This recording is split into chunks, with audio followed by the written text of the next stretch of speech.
Welcome, everybody, to the Alpha Koncepts podcast, where we'll talk about everything going on in the gun culture, from gear, training, gun rights advocacy, and of course, you can't really have a gun conversation without gun politics. And that's what we're going to be talking about today with Christopher Roper, who is running for Illinois governor. Chris, thank you for being here, sir. Hey, thank you for having me here. Appreciate it. No problem. Before we get into the meat and cheese of the conversation, I just want to remind everybody that this podcast is sponsored by Alpha Koncepts Firearm Training. And we have our training calendar posted on the website at alphakoncepts.com. And this year we've partnered with the United States Concealed Carry Association to bring you some free webinars. We'll talk about concealed carry, home defense. We're going to talk about how to stop mass shootings. And those webinars are free to anyone who wants to attend. You just have to sign up at alphakoncepts.com. And remember, Koncepts is spelled with a K. So, Chris, you want to be governor. You must like pain, huh? I guess you could say that, being former law enforcement and in the military. I'm a veteran. Thank you for your service, sir. I appreciate it very much. Why? Why do you want to be governor in a place, especially of all places, Illinois? Well, I'm born and raised in Illinois. Been out, for the military, and I tried Wisconsin for a year. I just had to come back. Illinois is my home. I was raised here, and my family's all been here. And I just watching things evolve over the years. I'm 40. I'll be 45 in July. A lot of things have changed, and there's a lot of pain in Illinois. Our family, our Illinois family is hurting. And I just want to help. I'm tired of sitting back and just not doing anything. And I feel like it's my duty to come forward and put myself out there to say, hey, I'll fight for our Illinois family, our life, liberty, and pursuit of happiness. I appreciate what you said about sitting back and not doing anything. I think that true real world statistic is 99% of gun owners don't do anything to defend their right. They're not going to take the time to sign petitions. They're not going to take the time to attend rallies. They're not going to take the time to engage with their elected officials. And 99% is a true real world statistic. A lot of times when someone says 99% do this or don't do that, they're making it up. But 99% actually truly don't do anything. They just sit back on the sidelines and watch. So the fact that you're actually in the fight trying to make change is awesome. Obviously, I know that you've got a platform. It's on your Facebook page. I checked it out. There's a number of issues that are important to you, and I'll allow you to touch base on those. But really, want to really focus on, obviously this being a gun and Second Amendment podcast, we really would like to focus mostly on those issues. And Lord knows Illinois has enough of those issues. And I do also want to say that because of my affiliation with the group Gun Rights for Illinois, I want to remind everyone that that is a nonpartisan group. I'm not endorsing Chris, no offense to Chris, we don't endorse anybody, but I do want all politicians, potential elected officials, to have a platform where they can voice their opinions, either pro or con, what they feel about firearm freedoms or quote unquote gun safety. I think it's important that they have a platform so that voters can make an educated decision. And that's really why I asked you to be on today's show, is so that you can put that information out there, build some awareness, what's important to you, what you can do for us, because, elected officials, some people refer to you guys as our leaders, but I think that's the furthest from the truth. I believe elected officials are public servants. You are there to serve and represent us. And so I look at it as, what can you do for me? What can you do for gun owners in Illinois? And let's start with one bullet point that you had on your Facebook pages as one of your platforms, and that is void the FOID. And for anyone who is not in Illinois, the FOID is the Firearm Owner Identification Card. It is a permission slip that all Illinois gun owners must have not only just to purchase a firearm, but to possess a firearm, to possess ammunition. So it is a permission slip that sometimes currently is taking 10 months to receive the blessing from the crown. So tell me what the problem is with that, Chris, and what you believe you might be able to do to fix it. Well, first, I mean, the Constitution is our Bible. That is what we have been given by our forefathers to survive and to live and, have life, liberty, and the pursuit of happiness and, just be free. There are many people have fought, and that not just, our military, but, across the board for our freedoms. And we can do that as well. And we can do that with our voices. We can do that by talking to politicians, by talking to each other, to standing up, to supporting our Constitution. And 2A, the Second Amendment is part of that. And I'm a very strong advocate of 2A. Prior service and law enforcement, I love weapons, and I love our freedom. And by the FOID, and what do you mean by when I say void the FOID, I think it's a disgrace, to be honest. I think that why should we be paying for a little piece of plastic that says we're going to take away partial rights of yours that is constitutional? Your rights are, but we're going to take a little bit away, and you have to pay for it. And this is, you got to buy this card, and you have to. Law-abiding citizens are going to follow this, and then let's just be honest, criminals aren't. So what is it doing? It's kind of crippling law-abiding citizens. We're talking about how long it's taking to get the FOID card. Myself, I've been waiting since July for an address change. And that's absurd. Our rights are our rights, and we shouldn't be letting them be taken away. And we talked about, and I'll jump to this real quick and I'll come back. We talk about, how do we fix things? How do we make things happen? Well, we just need to get together. We need to make a voice, make a loud noise. Let everyone know where we stand on things. And, I strongly support people getting together and exercising their First Amendment right.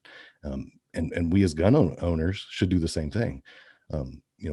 If you really look at it, we're probably one of the most responsible gun owners that you can have, because there's no maybe about it. There's statistical studies that prove that we definitely are. I believe it was the Crime Prevention Institute a few years back. Dr. John Lott did the study, and there's no ifs, ands, or buts about it. Gun owners are the most law-abiding demographic in the United States. Absolutely, and I agree with that 1,000%. We need to make a stand and say, well, let me back up just a little bit. It's really easy to get your rights taken away, but it's almost impossible to get them back. So once they start saying, well, let's do this, let's take away this. Well, before you know it, we're not going to have any rights. And so we have to make that stand and just, and what I mean by a stand is we need to all come together and make some noise. Let everyone know that what we demand, and that is our constitutional rights. And when I say void the FOID, I just mean we don't need that piece of plastic. We have our Second Amendment right. Now, there are some circumstances where somebody shouldn't probably carry a weapon. We understand that. I understand that. Being former law enforcement, I understand that 100%. So there needs to be a way for checks and balances, so to speak. But as far as I'm concerned, that is our FOID card, is the Second Amendment, and we're one of 4 states that do the FOID, from what I understand. It's just something that I think it's a moneymaker. It's a way to control, and we don't need that. We don't need babysat. We're adults. We especially gun owners, we take that right very seriously, very responsibly, and we're not just going to go out and act like it's the wild, wild west. That's just not how we do things. Right. So like I said, we need to really stand up against the pressure and the barrage of attacks that we are being forced into. This assault weapon thing, they need to ban that word. It just needs to get out of here. Yeah, right. It's a tool, and we're the weapon. And with our training and our knowledge, we make our choices as an adult, and as situations dictate. If you're feared for your life, you may have to do something you wish you never had to do. But that's our right. That's our right to be free to be safe.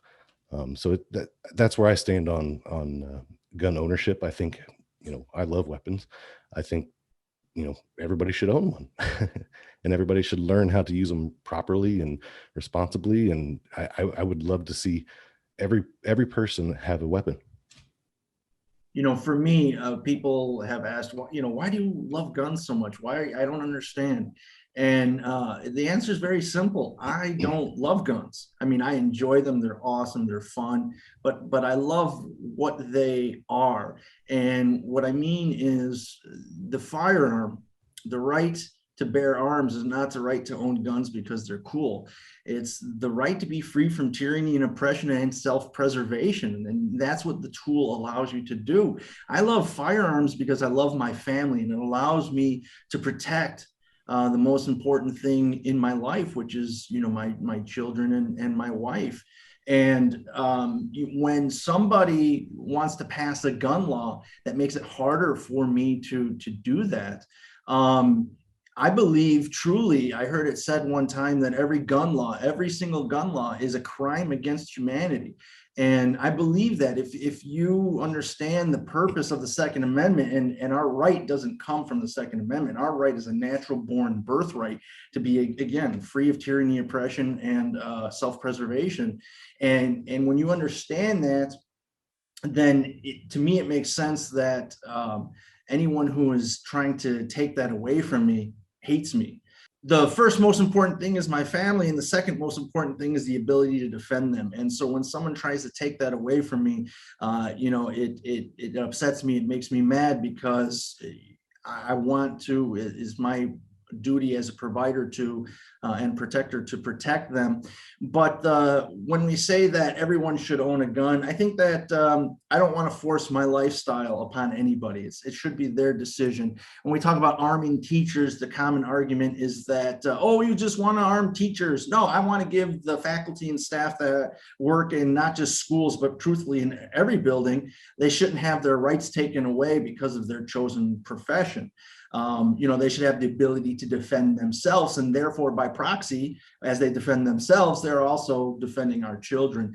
And off a little bit on a tangent, but that's really comes down to it, is everyone should have the choice to be able to defend themselves, to defend their way of life, to defend their family. And the politicians down in Springfield and Washington, D.C., but you really, as governor, have no say-so of what the politicians in DC do. You do get some say-so if you were to be governor of what they do in Springfield. But some of these people, either they're just evil at heart, which I truly don't believe is the case. I think a lot of them are misunderstood and mistaken. And you said we need to stand up and we need to voice our opinions. I tell people all the time, there's 2 million plus registered gun owners in the state of Illinois, 2 million voices in the state of Illinois. If we exercised our First Amendment right to defend our Second Amendment, how could they silence 2 million voices? It's impossible. They can't. We could block every single gun bill immediately if we simply just all stood up and said, hey, I don't like this. This is not going to stop crime. This is only going to become a hurdle for me and other law-abiding gun owners. This is a bad bill. Stop it. And you know what? 2 million voices can't be silenced. I agree. I have been doing a little bit of research as well on, if we were a constitutional carry state, I believe that a lot of the crime would be gone. Because if I was a criminal and I figured, everybody's probably carrying, I'm not going to go up and do anything to you because I don't want to get shot. Sure. So, just that alone, I think would stop a lot of crime. And we have a big problem, especially in, the bigger cities and with crime and violence and things. And if you had constitutional carry, I think a lot of that would go away. That's my opinion. So obviously the way that laws are made in Illinois is the governor has some ability to do executive orders, and executive orders aren't law. And, obviously executive orders can be abused, but the way that law is made is the legislature provides you with a bill, if you were to be governor, that you could then either approve, veto, or do an amendatory veto. So we both agree that void the FOID is a good idea to get rid of this incredible mountain that is placed in front of us in exercising our rights. But how would you as governor go about voiding the FOID? If I were to be governor, I was taught in the military, I was taught in law enforcement to really get two people that have two differing opinions and just work with them to try to get together on a common reality, something that they could come together and say, yeah, I could agree with that. Yeah, I could agree with that. And that's something that I would really work with and work towards, and that's trying to get, the differing opinions to come together and just really hash it out and try to make something that will work for the voice of we the people. And I feel there's a big voice for you know the Second Amendment, the First Amendment, just the Constitution in general. But when it comes to the Second Amendment, I think there are fears, and then there are rights. And I think if we can really just kind of hash that out together and come together with a common goal or consensus to make our rights be unmolested, so that way they're not feared anymore about it. They understand that, gun owners are very responsible. If you take the statistics, you're not going to find a whole lot of issues with people that are legal gun owners. So I think if we can work together, both sides, to come together and say, hey, you know what, it is our right. It's a constitutional right, and we all want our constitutional rights. And it doesn't just start with the Second Amendment. It's all of the Constitution. And I think we all want that. We all want to live happily, to live freely, so I think that it would be a relatively easy thing to just kind of work with lawmakers and legislation to try to make our Constitution stand. And I think you mentioned a little bit ago about fear, and I think it's a lot of fear or misunderstanding gun owners. I think that if somebody came in that had the softness, but yet the firmness at the same time, to say, hey, this is a right that we have, but what are your fears? If somebody could explain to somebody that is part of law, that it's not as fearful as it appears. What the horror stories that we do see on mainstream media things are usually people that they're not gun owners. They're not legal gun owners. They're not responsible gun owners. A lot of times they're criminals, or somebody that's involved in gangs and things, which I'm against that as well. We need to really crack down on that. So I think that would just be my goal, would be to try to get people to work together, to understand each other, and then try to come up with a good plan that would help the majority. So your campaign is pretty new. I think what you announced about a month ago, if I'm not mistaken. Yeah, I started the page in October of last year. Okay. I've just been kind of gaining a little bit, just kind of feeling around to see how things are sitting, and it's going rather well, and we're starting to gain some pretty heavy steam. So, God willing, and we'll see how this goes. Are you running with the assistance of either one of the major parties? Are you independent? Do you have any affiliation? I do have some contacts that I've been speaking with on the Republican Party side. What I consider myself is, I consider myself a Republican conservative constitutionalist. I value the Constitution, but I also value Republican values and conservative values. So there are some things in the works when it comes to the Republican side. And I have been this way my whole life. I've always been a constitutionalist, but a conservative. So I think there's a lot of good things in the works. I don't want to talk about a lot of them right at the moment, but there are some. I understand that. Okay, good. Just curious, because I didn't see. And one of my questions was going to be, I've got nothing personally against third parties. I think competition breeds quality. But the reason why I was asking is, whenever someone third party throws their hat in the ring, both parties attack them. It's like they found a common enemy, and they're, now they're both together against you. And even voters, not just the candidates who are running, even the voters have sort of fallen into that same train of thought where, oh, you're splitting the vote, or you're planted by so-and-so to split the vote, or whatever the case may be.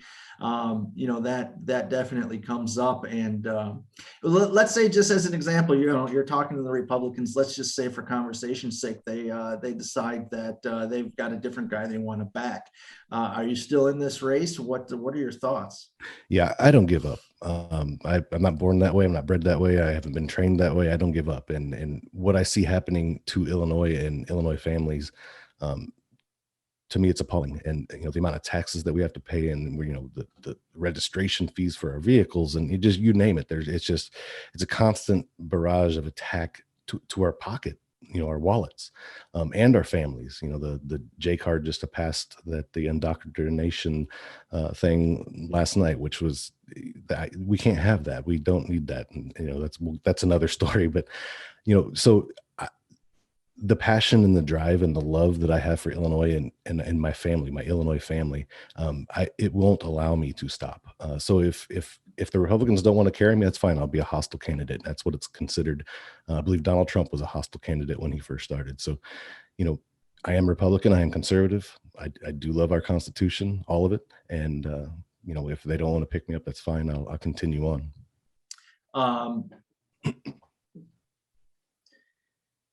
From a gun owner point of view, all right, obviously, I spend a lot of time with this podcast trying to make a point that, when it comes to the stereotypical gun owner, there is really no stereotype. It's a slice of the pie, so to speak, and every demographic has gun owners.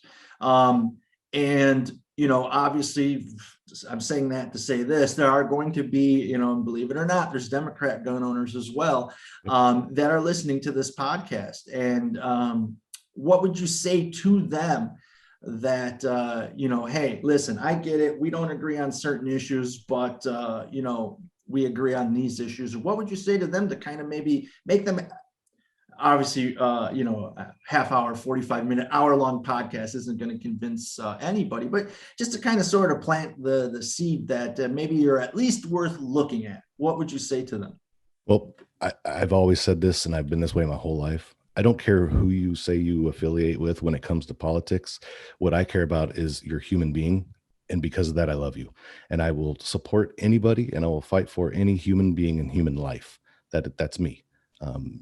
Law enforcement, Army, that's what just the way I was raised. I don't care about any of what you think. And if we disagree, we're going to, even if Republicans are going to disagree. Sure. Right? We're seeing it all over.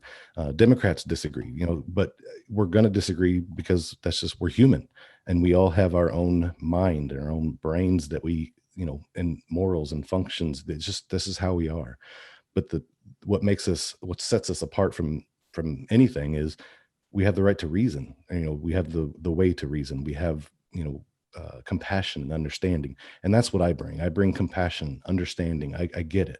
I understand it. And what I want to fight for is your family, to make sure that everybody has life, liberty, and the pursuit of happiness. That's all I could really say on that. Is it doesn't matter to me, your affiliation, when it comes to political nonsense. What I care about is, we are human beings, and we should love and care for each other. Yeah, I always say labels suck. Yeah, because you pigeonhole yourself, or someone pigeonholes you into what their preconceived notions might be. I lean very conservative on many issues, but I'll tell you this: neither party has all the answers, and anyone who toes the party line, on all issues, is nothing more than a mindless zombie. I have respect for politicians who step outside their box and go against the grain, so to speak, of what is expected of them, even when it doesn't, favor me, even when it goes against me. I do have respect for free thinkers on both sides of the aisle. And you said something, that we have the ability to reason. And I think that we are quickly losing that ability because of so much polarization. There's a lot of reasons for the polarization. It's, everything is becoming black and white. The shades of gray are seemingly going away. But when you sit down, I found in my experience, when I am able to sit down with someone and have a rational conversation with anyone that has an open mind, if they're going to insult and that sort of thing, I'm not going to waste my time. But if they're willing to have a rational conversation, Yeah, that ability to reason, it builds bonds, and throw all the labels away. I've found in my conversations that human beings on both sides of the aisle all want the same thing. Oh my God, no, we don't. Yes, we do. We all want to be left alone. We all want to be safe. Yeah. It just so happens that when we talk about the gun debate, the two sides of the aisle seem to have different ideas. If I'm allowed to protect myself, then I'm safe. Well, if we take away guns, then we'll be safe. So obviously we want to be safe. We all want to be safe. We just don't have. We have a different recipe for accomplishing that goal, and so there's going to be some arguing and bickering there. But I think that. Go ahead. I'm sorry. If you kind of look at it, we have this mask debate thing that's happening. Okay, so some people think that the masks are a great protection. Use them. Okay, then we have the gun debate. Some people say they're great protection. Use them. So what says that they're any different? So the way I look at masks, if you want to wear one, wear one. If you don't. That's your right. That's the way you feel safe. Then if it makes you feel safe, wear it. If you don't want to wear it, don't wear it. Same with weapons. If you don't feel safe around them, don't get them. Just don't go be around them. But if nobody's forcing you. Yeah, exactly. And it goes, the whole spectrum is right there. And I think it's a perfect example of, masks, guns. Some people feel they're good. Some people feel they're bad. It doesn't matter how you look at it. That's just the way it is. But I shouldn't be forcing my opinion, my belief, my way of life upon you. And on the flip side, no one should be forcing their opinion, their belief, or their way of life upon me. Absolutely. Just live and let live. Absolutely. And that's what I'm saying. If you want a weapon, get a weapon. If you want a mask, get a mask. Don't force other people to do what you feel is, your opinion. Okay, so you have the First Amendment right to talk, to give your opinions, things like that. But when it starts to trample on somebody else's, then that's no longer your right to trample on somebody else's right. So once you break that threshold, you need to back off, stop. And if we'd all do that, I think we'd get along great. Because I agree. So, how could you be mad at someone who's leaving you alone?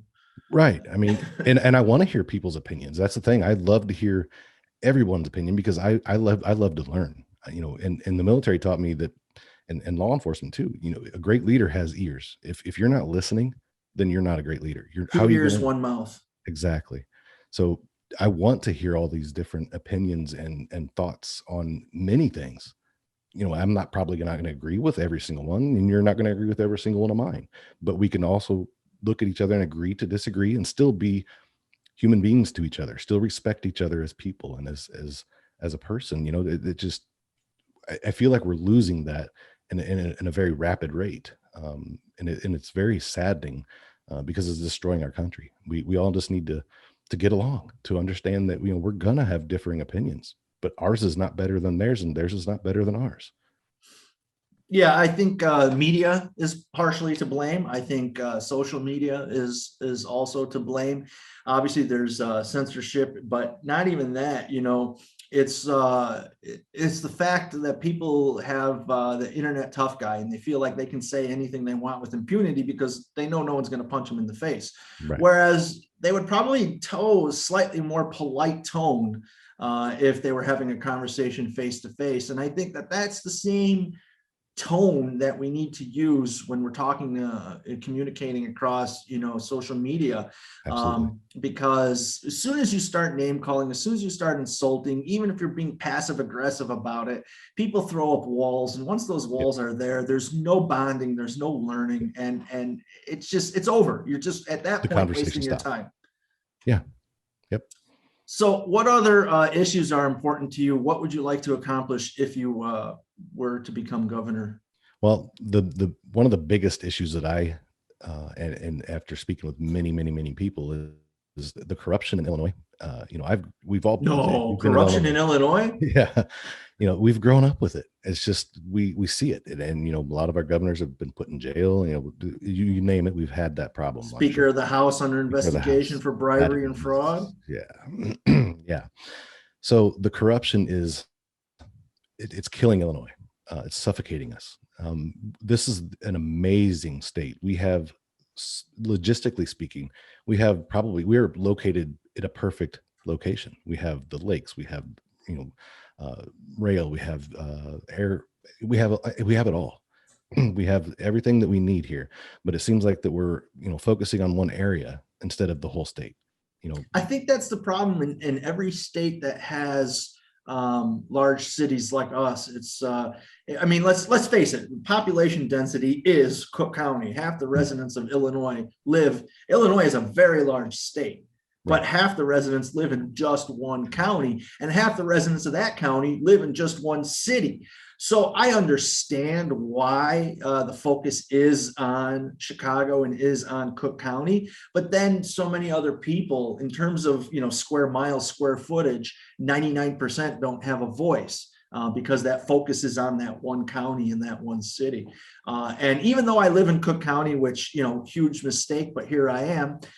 Even though I live in Cook County, I believe that the southern half of the state needs a voice. I believe that the western half of the state needs a voice. Everyone needs a voice. And it's like 99% of the state is silent because of Chicago runs the state. Even though the capital is Springfield, Chicago runs the state.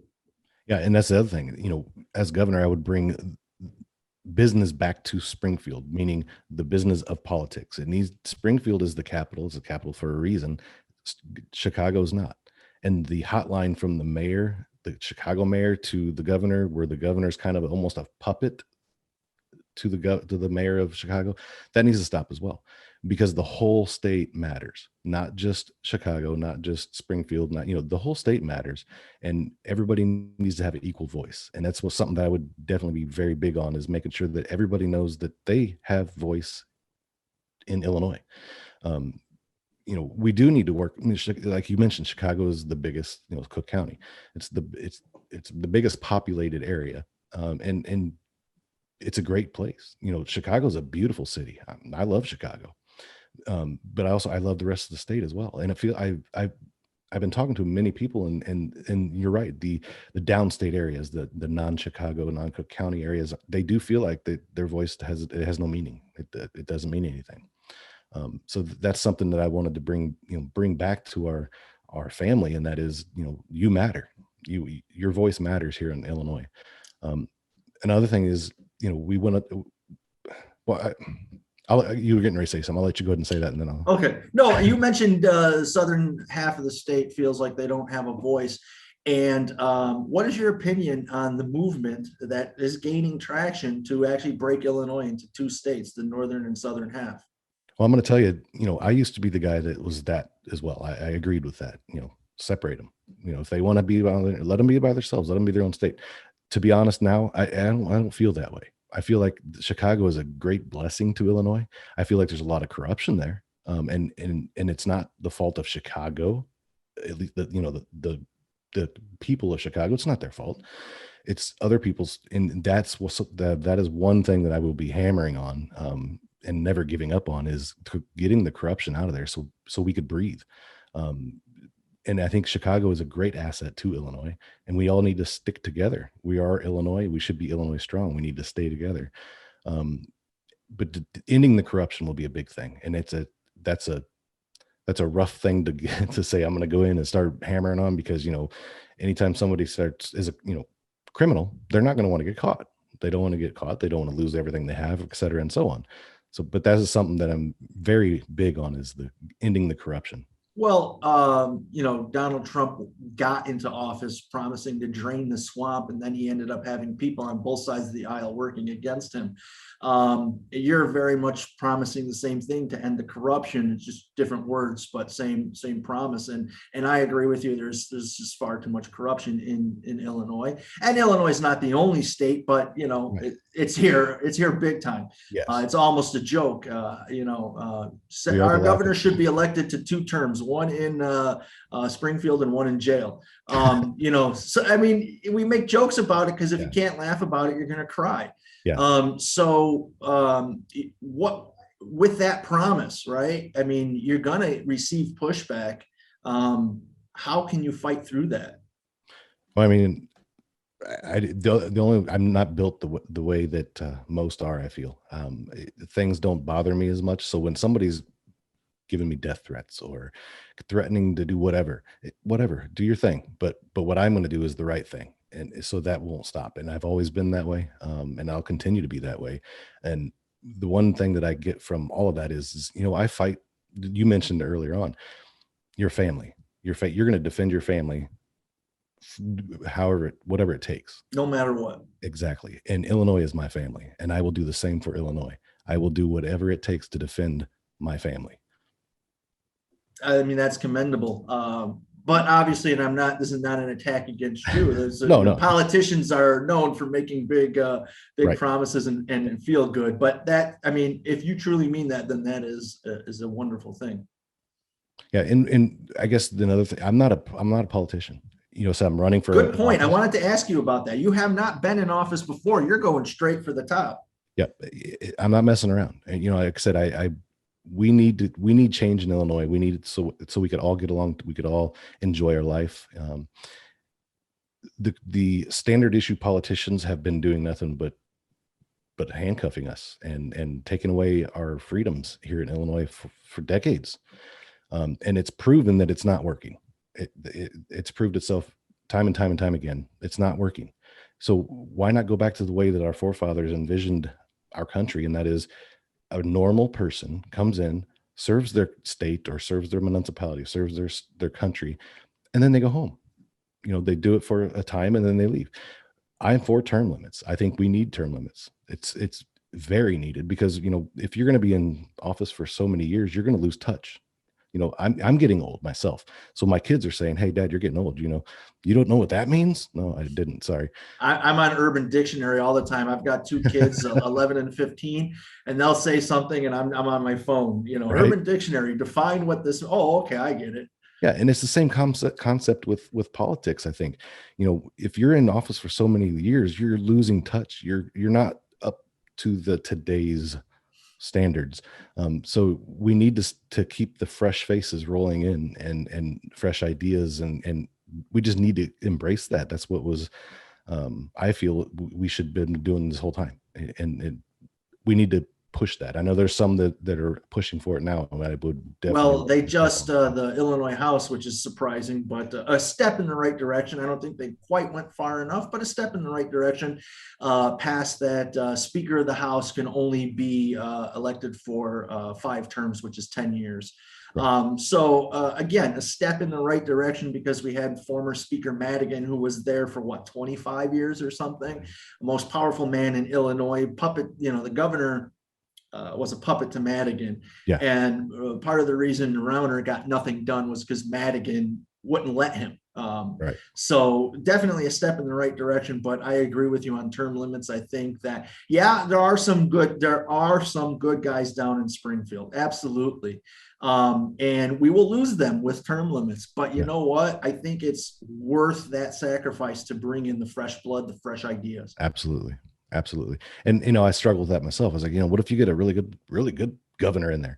You want to keep him in there as long as possible, but you got to take the good with the bad. What if you get a really bad one in there? Well, you don't want to keep, so it's fair. You have term limits, and I think it should be really based.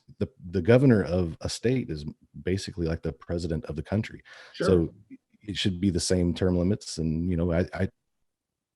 what other issues are important to you? What else is on your platform? Well, I mean, there's many things, but we really need to work on. This past year has been horrible on especially small businesses. There are some, a lot of talk about helping small businesses, but I have many people that I know that are in small business and they're not seeing it. So we really need to help out our business. But ultimately what we need to do is we need to lower the taxes across the board to give some incentives to bring business back to Illinois or even open in Illinois. Have families want to move back to Illinois instead of this mass escape from Illinois. There's an exodus. People are leaving Illinois. It's the number one negative population growth center in the country. Yeah. And there's many reasons for that. We talked about corruption. That's one. And then it's, taxes. It's insane. You can't make a living here. And no business is going to want to come in here and say, well, I'm going to do my business here. That way I can pay a whole bunch of taxes and not be profitable. Right. The only businesses that are here are quite frankly, the ones that have to be, or the ones that are so large, they're getting tax breaks like Boeing. Yeah. Yeah. And that's fine. And we do need to give the breaks to get the businesses in, because, that creates jobs. But we need to do it for across the board as well. Tax breaks, So lower the taxes. we can lower the taxes, but that's just going to increase the deficit if we don't cut spending. Well, okay. Spending is huge. Huge. There is a lot of programs that need revamped, upgraded. I've been checking out some of them, and it's just, I don't even know why they're still even being used. But there are many good programs. People need help. People need assistance. I get that. I understand that. But we do need to go through the programs and make sure they're being used properly and not being used as a way of laundering money. There's a lot of corruption going on. And that's something another thing that I would be really digging into, is the programs that we have to make sure that they're up to today's standards, that they're being, you're getting the most bang for your buck. So you're not just wasting money. I use the term, the governors and things, they're just throwing money around like it's candy at a parade. Well, because it's not their money. Exactly. And most of unfortunately, or fortunately, however you want to look at it, most of the governors and politicians that we have they're rich to begin with. So they're kind of out of touch with the common man, so to speak. That the ones like myself, that we've had to bust our knuckles and get dirty and sweat and wonder, are we going to make it next month? They're out of touch. They don't know what that means. But I do. I understand that. I lived that. Growing up, raising a young family, I had to work 3 jobs, and it was rough. So I understand that. I'm compassionate to that, but I understand what it's like to have a lot of money. My family, we have farms, and entrepreneurs, and they've been successful. So there's a lot involved with our state, but we have to help everybody. We can't just help certain areas. So that's something I would be big on, is, really going over those programs to make sure that they're being utilized properly, and they're not wasting money. We need to cut when I talk about cutting pensions, I don't talk about cutting pensions state employees and things. What I'm really focused on is the future politicians. And that's something that I would really be big on. And that is, we have a thrift savings plan that the military uses, that they're starting to phase that in pretty heavily. Why can't the future politicians, myself, if I get elected as governor, I would be the first one to jump on this and say, I don't want my pension from the state. I'm going to pay into a 401k thrift savings plan. When my term limits are up, I'm out, and whatever I've paid in, that's what I can use to get back on my feet from serving my state. It shouldn't be any different. You shouldn't be able to go into politics, and then draw a pension of almost $200,000 a year in free medical and all that stuff for the rest of your life. That shouldn't be. That's not how it works. You go in, you serve. You're not going into gain. That's a great way to put it. You're there to serve, not to gain, or you should be, right? Yes, That's right. not always the case, but that's the way it should be. You should be there because you want to affect change, you want to make improvements, you want to help, not because you want to line your pockets. Right. Yeah. And you want to echo the voice of we the people. Very good. You're there to echo the voice. You're not there to dictate. Exactly. I can't tell you how frustrated I get when I send a letter to, various elected officials. I'm constantly writing and voicing my opinions and my concerns. I do it politely and I do it persistently. And then you get back, of course, a boilerplate email or boilerplate letter, which is fine. They can't write a personal letter to all of us. I get it. But what gets me pissed is when they are in that letter or that email dictating what I believe. It doesn't matter what you believe. It matters what we believe, because you're there to do what we want, not what you want. So, man, that really hit home with what you said about to echo the people. Yeah, because to be honest, most politicians have lost the concept of what a politician is. And that is, again, to serve, to echo the voice of we the people. And I kind of can really back up what you say is, trying to speak with somebody that is in a position of politics or some type of seat. They feel like they're above you. Like you are just nothing. You're a peasant. You just go play. We'll take care of this. But when the punches come in, they do everything possible to get the votes, right? They're just kissing babies and all the whatever they say politicians do. And then as soon as they're elected, it seems like it changes. Now all of a sudden there's punches being thrown, but they're the ones that's supposed to be absorbing those and then echoing our shielding voice. Us, right? Exactly. But no, what they do is and then we get hit right in the face with it. Yeah. time and time again. And that's something that I am strongly against. I would take the brunt of everything because that's what that's what I was elected to do, is to fight for we the people, not myself, not my friends, not any certain business, no favoritism, just we the people.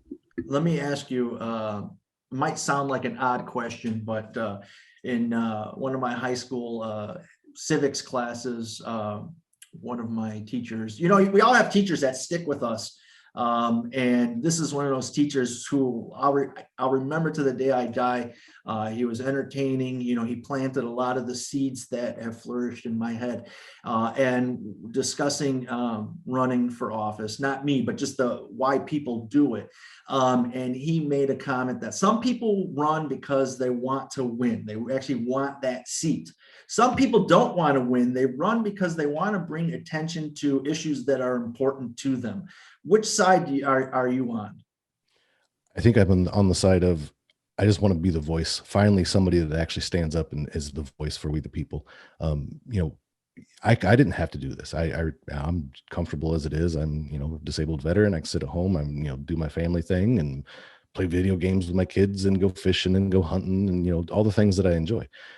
But no, I genuinely am sad for Illinois. This is my state. And it's just watching and listening to, everyone around it. It's sad that it's time for somebody to just stand up and say, all right, you know what? I don't care if this makes me look bad because I'm fighting for we the people. I don't care if, I don't care. I don't care if it makes me poor. I don't care. What I care about is making sure that Illinois is standing strong and is together and united and living life, liberty, and the pursuit of happiness in their ways, within the confines of the law.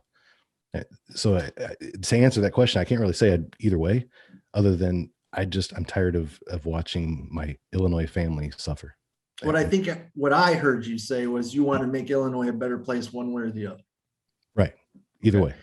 So here's we've kind of bounced all around, talked about quite a few different topics. I want to open up the floor to you, give you some time just to kind of, why should someone vote for you, who you are. Obviously, you've given a little bit about your past, but just kind of want to open up the floor to you for a few minutes before we call it quits and part ways for the day. Sure. We've kind of already talked about that, but I want to just kind of bring it up again. I want to fight for everyone. I don't care what your political affiliation is. That is your right. That is your freedom. That is why we are America, that you have that right. What I care about is I want to make sure that everyone is living safely, that is living comfortable, as in they're not being oppressed and pushed around and abused.